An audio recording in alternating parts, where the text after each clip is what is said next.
It's a people, it's a community, it's a life, it's a heart, it's a spirit. Parents of gay children say, I want my son, my gay son, to have the same opportunity to come to me and say, hey, Dad, I'm getting married, as my non-gay son or my non-gay daughter. The heck would you want a picture of a tattoo of $1,000 on your penis for? You might just need to satisfy yourself sexually alone at that point. Do I regret it? Not one bit. Did I think that I would actually take it the next step and do it again? And what goes into their life, how they handle it. There are 12 houses, and each one of those houses has a particular function. Look into yourself, think about it, and just be whoever it is that speaks to you.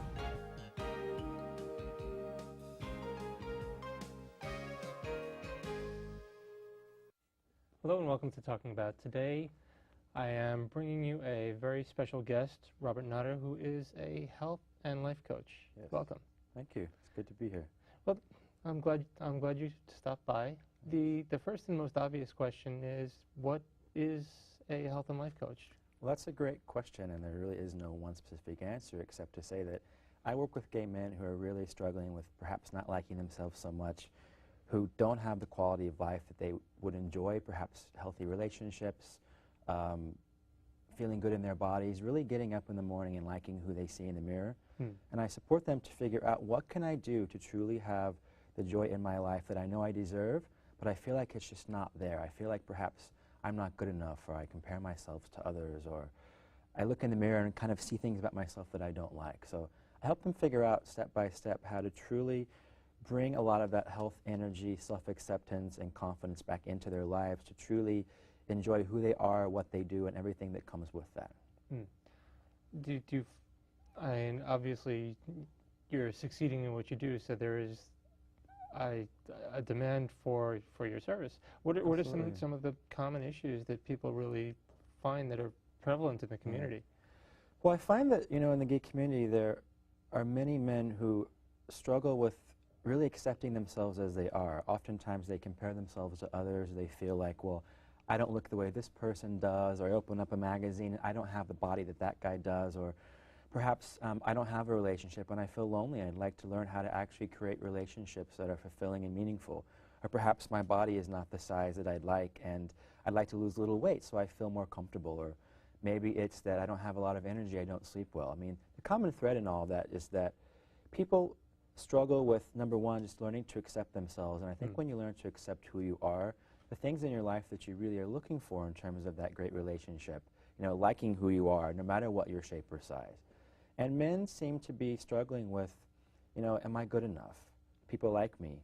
Am I going to go out and about? Am I going to, be accepted for who I am? And people, I think, have a lot of internal criticism, and number one, just aren't accepting of themselves, and they just feel like there has to be more to my life than this. There has to be more than just getting up in the morning and kind of going through the motions, work, eat, sleep, work, eat, sleep. And there's more to that to life, and life, is a very long time, and I think it's important to figure out what truly fulfills you and how you can have more of that every day increasingly so that you can truly enjoy life, given that life is a long time.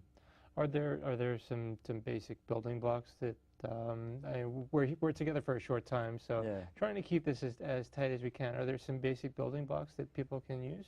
Definitely. I think that the important thing to consider is that our lives are like a big circle. Like if our life is a circle of life, we have our relationships, we have our food, we have our career, our confidence, our creativity, our community. All those things really go into the puzzle or the pie that's called our life. It's like our circle of life. I think it really comes down to understanding, what is it that truly makes you feel good about yourself? Are you doing things that you enjoy? Do you enjoy the work that you do? Are you looking in the mirror and actually seeing the person and accepting what's there so you can keep building upon what you're accepting of?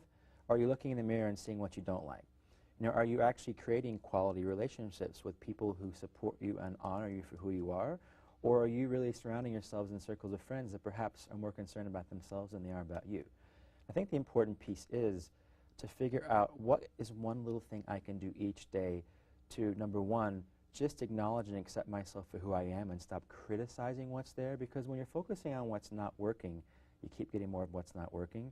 So I always encourage people to figure out, what's one thing I can do for myself today that will help me like the person that I see more and to have more of the quality in my life that I deserve, but it seems like everyone else has it but me.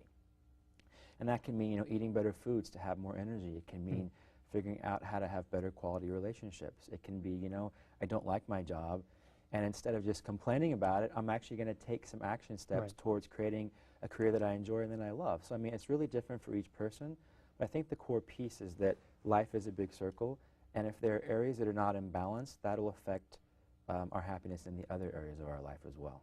Okay. Yeah. I mean, I can see that, and I'm just taking in what you say, and I'm just self-analyzing as you say, and yeah, I can see, you know, places where I've been and places where I am, and just, you know, simple changes that can be made. Yeah. You had touched on, yeah. I think we were talking a little bit before the show. I'm trying to make healthier choices with food. Yeah.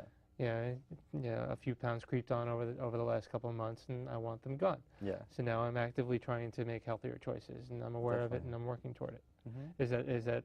Absolutely. You know, one thing I really love about my work is that I work with people in terms of the nutrition portion, as well as the counseling and the coaching portion, keeping in mind that little changes and little steps make a difference. But in America, you know, in the kind of Western world, we're really programmed to want it all right now. You know, we want the quick fix, the better car, the better body, and live in that dream, whatever world we're supposed to be in. And, you know, even if you watch TV, it's like the next best thing. Right. I mean, this little box that we're sitting in, yeah, I mean, well, you know, whether it be the computer or the television, you can click or you can change the channel, and you see this distorted image of what is presented as perfection. Absolutely. And if that doesn't reflect in what you see in the mirror, that can potentially be a blow to some people if they're not prepared for that.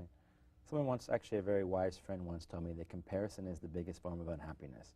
And I think a lot of what happens in the world is that we are taught to compare ourselves to others who have more than we do, or who look better than we do, and that's all obviously subjective. But really, my work's about supporting people step by step to integrate changes into their life towards reaching their goals that actually they enjoy and not deprive themselves, and that really are lasting and that can be integrated every day to work towards having more and really filling up that cup of life.